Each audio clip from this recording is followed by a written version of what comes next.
Hello, everybody. This is Franklin of Hospitalityrockstars.com, where we showcase talent and highlight greatness. I'm here in this beautiful restaurant with executive chef owner Michel Tersiguel of this beautiful country French restaurant. It is a gorgeous place. The food is stunning. It's more than a restaurant. It's an experience. So thank you so much for sitting down and sharing some insights with our audience, Chef. My pleasure, Franklin. Thank you so much. We're going to start off just by asking a very simple, basic question. Yes. Growing up, what was your favorite meal as a child? Wow, that's a funny question. I have two children myself. I have one son who eats, he goes from Breton fish soup, escargot, eats everything. And I have another one who only eats chicken tenders. So, and you ask me as a chef, what was my favorite food? So it depends on what age, but at one point I was a chicken tender guy. We didn't have chicken tenders back then, but I was a hot dog and spaghetti guy when I was like, I would say, 8 years old. But we had a French restaurant and I was always around French food, so I always ate French food. But for me, always a treat was something American in a funny little way. Mm-hmm. So filet mignon was normal to me, but spaghetti and meatballs was interesting. Mm-hmm. So but I enjoy all food. As a youngster, I grew out of that probably about 8, 9, 10 years old. I started eating everything. Of course, certain things like liver and stuff like that didn't quite like as much. But if you had to give me a favorite food when I was a kid, I'd go down to Little Italy and have spaghetti and meatballs. Ah, Little Italy. Yes. So speaking of Little Italy, other than Tersiguel's, obviously, what is your favorite restaurant? Well, we've been doing this here for 40 years, doing French food. That's probably the last thing I go out for, unless I go to France. Mm-hmm. So what I usually go toward is, I go toward a lot of Asian places, so I'll have like pho, sushi, that type of stuff. Indeed. So usually something completely different than what I'm doing, maybe barbecue or something like that. But those are my favorite type of places. Yes, indeed. Appreciate that. So how did working at your family restaurant as a child? We did some research on you, yes. Obviously, when we're sitting down with the chef of your skill and talent. How did that influence your decision on becoming a chef? Well, I think, we were in a small restaurant in Howard County, and at the time that was very rural. We were really, it was the only place that you could really get French culture. So I think for me, it was just a reinforcement of getting the French culture and being the cuisine, driving that. It was just myself and my parents in a small farmhouse we had in Randallstown, and then we had the restaurant. And every summer I worked in the restaurant. I started off, the first day the restaurant opened, I was 11 years old, I was the head dishwasher. All right. I worked a 12-hour day that first day. And after that, it worked my way up, prepping, being a busboy, being a waiter. And it evolved over time, and it was something I was good at and I enjoyed doing. And I felt pride in it. I think our family felt pride in it. So I think that was an easy one for us in that way. It was kind of connected in that way. And then probably by the age of 12, I thought professional soccer career is not going to make it, so I better be a chef. Right. Did you grow up in France? No. My parents came here in 1963 into the United States. They came to New York City. There was a large influx of people from Brittany, France, going to New York City. And the main reason was, and this is the Brittany room that we're in right now, if you look around all the different pictures, but like when my father grew up, they didn't have any electricity. So they worked with horses on the farm. So you had to have large families. Well, in the 1950s, what happened was you had the tractor basically come there. The Industrial Revolution finally hit Brittany. And so all these large families, they needed jobs. And a lot of them went to Paris or New York. And most of the people who went to New York went into the restaurant industry. Oh, yeah. So that's how we got into the restaurant industry. Interesting. What are some of the places that you visited as a chef when you were in your skill? Well, when I went to the CIA, to culinary school, and I worked in New York, and I just remember New York was so vibrant. This is in the 80s and stuff, so it's a while ago. And nowadays you can kind of catch everything on the internet a little bit, or on TV shows. In the 80s and 70s, you had to go there. So, I was down in Soho. I was down in Dean and DeLuca's when it was one shop, looking at all the smoked fish and stuff like that. And then later on, going to, as a kid, I always went to France. Every summer we went to France. Right. So I saw a lot of stuff there, a lot of food stuff, a lot of wine stuff. Then I went and worked in France. And then I went and traveled in Italy and France. And then I went and worked in California, which was it's actually, going to California, I rediscovered my Frenchness almost a little bit more in a certain way. But out there, particularly, you're right where the farms are. You're right where the wines are being grown and the vegetables are being grown. And that, the whole farm to table thing, which we've been doing for 40 years, but was more reinforced out there. Yes. So all those places, and then seeing the markets and stuff in the different areas. So you go to, Florence, and I just remember in Florence having a tripe sandwich with sea salt, hot peppers on this beautiful roll. It was just wonderful. All those things were incredible. Mm-hmm. Chef, so traveling to these different places and experiencing different French cuisine in different places, let me ask you this. Do you feel like there's an underappreciation today in 2019, 2020 for French cooking, French cuisine? I don't know, underappreciation. I think it's just, there's so many cuisines now. In the 1970s and 80s, it was all about the French cuisine. And that was because when you learned Western style cooking, it was all based off the French teachings. And it still is. Yes. But now we have, the Korean, the Vietnamese, you have, African influences. And America is a melting pot, as is France. If you go to France now, one of the major dishes in France, they have once a week, a plat du jour would be the couscous, which is a North African dish. Yeah. So same in France and here, but I think the difference in France is, it's kind of like, if I would describe it, France is like where you play classical music. So is classical music out of style? Maybe, but you still go to listen to it. You still appreciate it. It takes some tremendous amount of skill. So it's a very delicate cuisine. It's not very aggressive. It really highlights the ingredients. So you're not covering up ingredients and stuff like that. Yes. I noticed one thing about your restaurant, and you give a lot back to students coming up. Your restaurant actually creates an opportunity for students to learn about French cooking and heritage. What advice would you give French chefs who are inspired by your style of cookery? Well, French chefs, all chefs, I think, we have to have a connection with people, and that's the thing. The word restaurant comes from restoring the soul. That's the original where it comes from. So that's what we do. We restore the soul. We've been doing French classes here for 40 years, and I do other demonstrations with other types of classes also.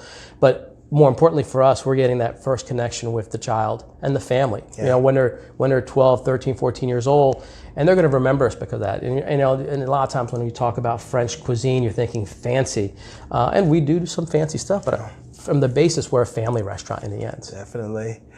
So what are some of the fancier things that you do here at Tersiguel's that people come in and they just have to have? Well, we do a variety of stuff, and we've done a variety of stuff. One of the things we're famous for, and right now we're not doing it since we've had the flood, we had to come back. We've cut back some stuff, but the crepe Suzettes where you flambe tableside, which we'll be bringing out in the next couple months. Soufflés we make.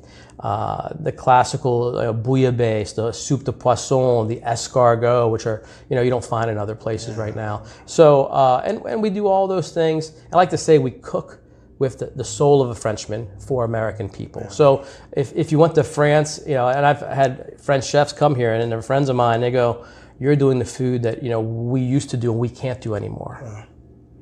Incredible. So I mentioned early on that coming to Tersiguel's, and I've been here a couple of times with my beautiful wife, it's an experience, and you have multiple dining rooms and different levels, and every room has its own spirit. Yes. It's just beautiful. Do people like one room over the other? We have people who definitely, they love different rooms. We have people who love different tables, and for different reasons. They might have came and got engaged here 20 years ago, and they come every year, or they had a special event in that room, or so we have. I would say there's probably in all of our, particularly our window tables. But it's funny, you'll have a reservation, you'll have 10 people coming in one night, it's not a busy night, and they all want the same table. Right. So what do? They're all special, but it all depends. It's about the experience, it's about, and that's what we talk about. It's the soul of the restaurant that we're connecting with the people. And we try to, do that all the time. Definitely. Chef, you mentioned the flood early on, and there's been 2 devastating floods that people all over the world know about took place in this beautiful, quaint town of Ellicott City. What makes this town a great location for your restaurant? Well, when my father first came here, it was in 1970s. He was recruited from New York to come into Columbia to work. And he just passed by Ellicott City, which is about 15 minutes away, and he said, "That's a European town. That has a feel." And it was a working town. Like we had a Paul's Market down the street, had chickens live outside and live rabbits, and people would still come and buy in the 70s. But so we had that feel in a small road, and you had the brick sidewalks and all that. And so we came in and it was like, this is what we want to do. And it's not in the city. We're not far away from Baltimore. Right. We're not far away from Washington. We're about 20 to 30 minutes away from each. So right in the middle there. And this is before Howard County became this sprawling community that it is now. It was more of a farming community when we came in. And he just felt it, So, when we had a chance, he was able to buy a property down the street. And we were there for, 9 years. We had a great connection with everybody. And the restaurant evolved. Originally, my mother, who is a fantastic chef, originally they thought they were going to be a creperie, making crepes. But they evolved into a more fine dining restaurant. And in 1984, actually, I was in CIA in New York, and our restaurant actually burned down also. The place next door to us caught on fire. So recovery for us is, we're kind of used to it in a way, It's like, after our first flood, my father came in and the place was devastated. The town was completely devastated. It looked like a bomb went off. And my father goes, "At least it wasn't a fire." And I kind of smiled and go, "Okay, yeah, you're right."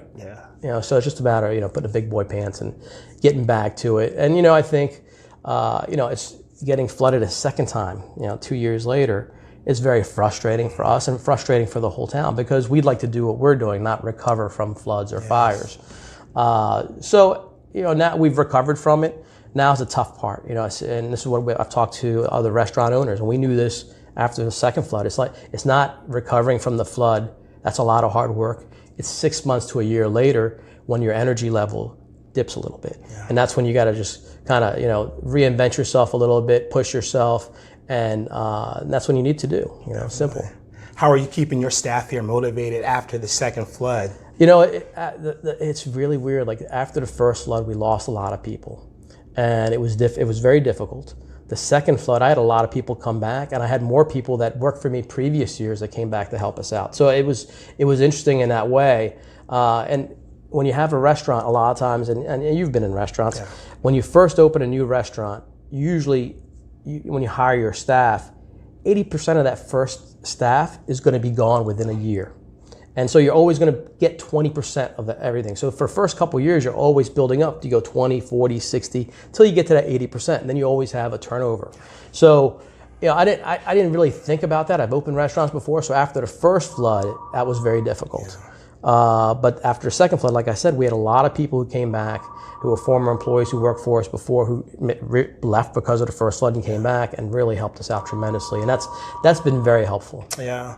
Last question on the flood and the recovery efforts. So have you seen a difference in the response from the community, the second flood versus the first flood? And if you have, what was it? I think right away those different, the first flood was, it was all new to us. So when the second flood happened, we, right away the first day I'm coming down here, I know what we need to get done. The first flood, we didn't have access to our building for almost 4 weeks. And that was in the middle of summer, electricity off, food rotting in a place. So the whole inside of the place was destroyed with humidity. The second flood, we were working in here the second or third day, dumping food, cleaning stuff up. That was a big difference.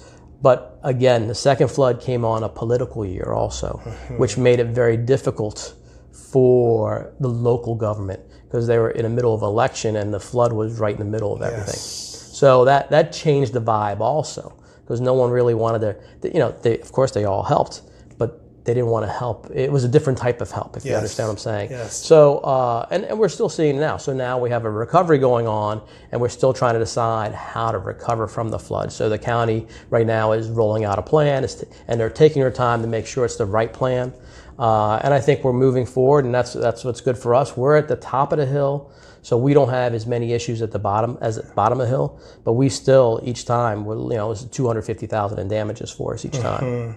So, helps having experience, but I don't want to do a third time. I tell you that. Gotcha. Let's hope it doesn't happen, of course, one day at a time. By the way, the place looks beautiful. It's just, you know, just like when I was here, we came here last Christmas and we sat in the room with all the windows and the fresh gardens.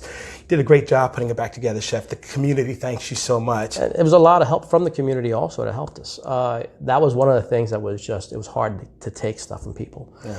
And it was incredible. You know, my brother-in-laws are all in construction. So they basically took all the walls apart, re-spackled everything, redid the floors, and then I had my head waiter who's an artist, and he painted the whole restaurant on the inside. Amazing. So it was incredible, and you know, the second flood happened, and I already told my wife, I said after the first flood happened, I said if second flood happens, I said we're going to be closed for some time. I said we're going to take advantage of it. Everything we need to get in the restaurant done, we're getting done. Yeah.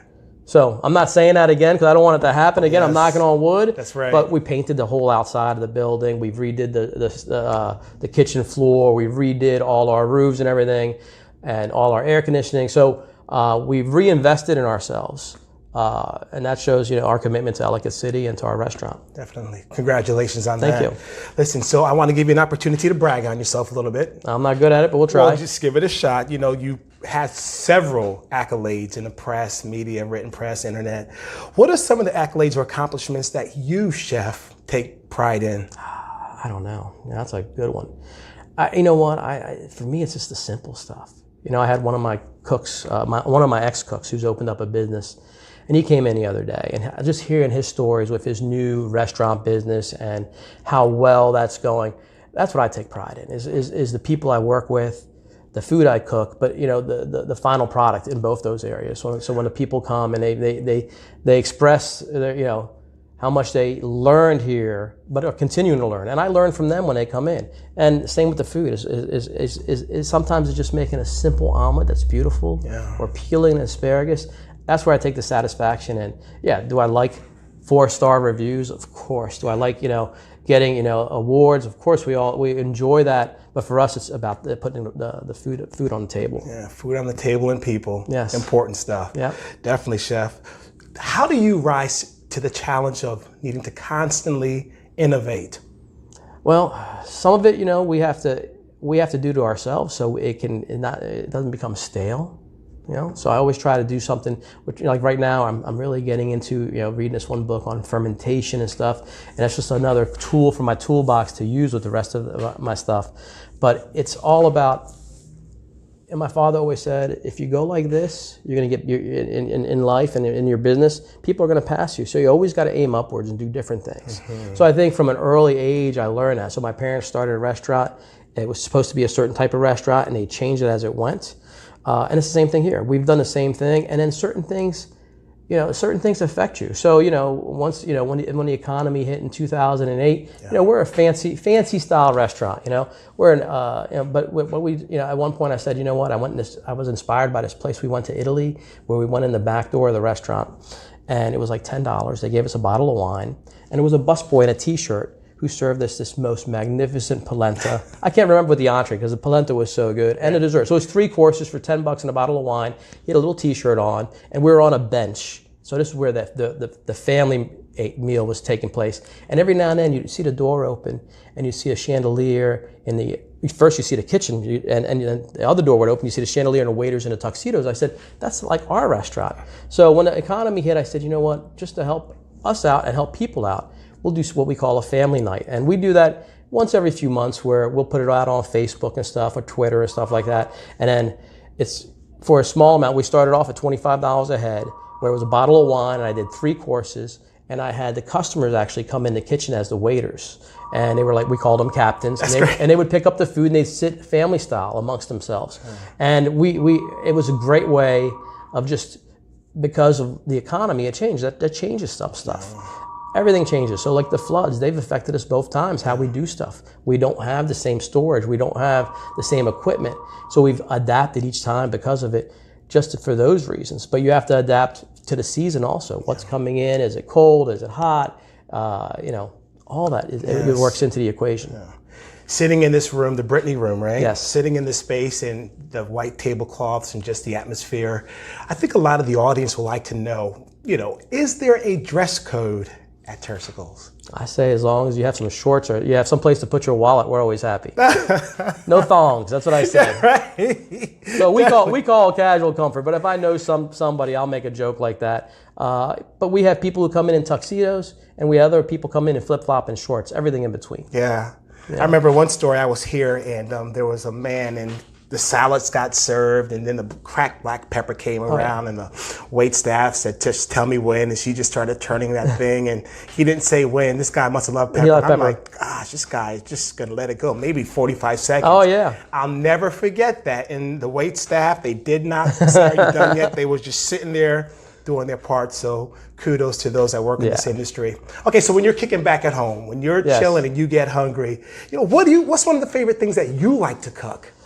Wow, if I'm at home, I like cooking. If I'm cooking for other people, but for myself, sometimes a nice grilled sausage or make some fresh salsa with some chips. We'll have my brother-in-laws and family come over for a football game, because that's a lot of times what we're doing at home is, on a Sunday afternoon or Monday night, we'll do some stuff like that, and other people will bring food, and just more casual stuff, very casual, because again, we're more formal in this atmosphere here, where it's a little different with my parents. Like my parents, every Christmas and New Year's, they have to have a little bit of caviar. My mother has to have caviar, and she has to have a nice bottle of champagne, so I always have to buy something from her at the restaurant for that.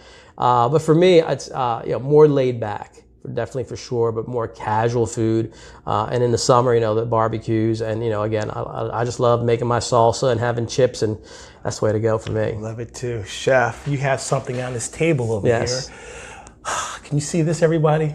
Chef, it looks like creme brulee. Creme brulee, the classic creme brulee. Well, talk about it. I want to try this. Yeah. I mean, I'm getting to eat something from Chef Michel. Yes. What an honor and a privilege. Talk about this simple. It's a very simple, it's just a vanilla curd, essentially. It's got that nice little crunch there with the burnt sugar. It's one of the more classical. And on desserts, I try to really stay in the window of classic cuisine. And there's nothing better than the creme brulee. Oh my gosh. Isn't it nice? Whenever I go out with my wife and they have a dessert choice, I must try one of the creme brulees. Yeah. This is simple yet delicious. Yeah. I mean, just perfection. The crisp on the top, and Thank you. Amazing. So I want to ask you one final question. Yes. If you don't mind, and thanks for sitting down with us. You've been here in this restaurant how long? I've been back since I've worked in California since '97. So I've actually owned this restaurant and building longer than my parents have. Okay. So I still consider this my parents' restaurant in a way. But I've been back since '97. So it's been a great pleasure and honor for me to come back and work. And I look to continue it.